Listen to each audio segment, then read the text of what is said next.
Pero lang yata isang incident na Kakiko na may ibang grupo na iba ang isinisigaw, mga pro Duterte groups po.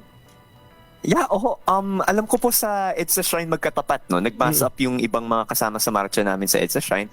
Katapat naman po sa ilalim ata ng tulay, doon po yung isang grupo na kasama ata ni na Chavit Singson na nagtatawag ng kung ano yung malabong military junta o kung ano man, no? So, nagkainita naman po, pero and alam ko, I think may isang incident, ni-report ata ng La Salle na ata, na may clash between isang Duterte supporter at isang isang sa grupo namin, di ko pa na-identify, pero I think mabilis naman po itong naagapan ng ating kapulisan at ng aming mga marshals. So Kumbaga hindi nagpang-abot ano.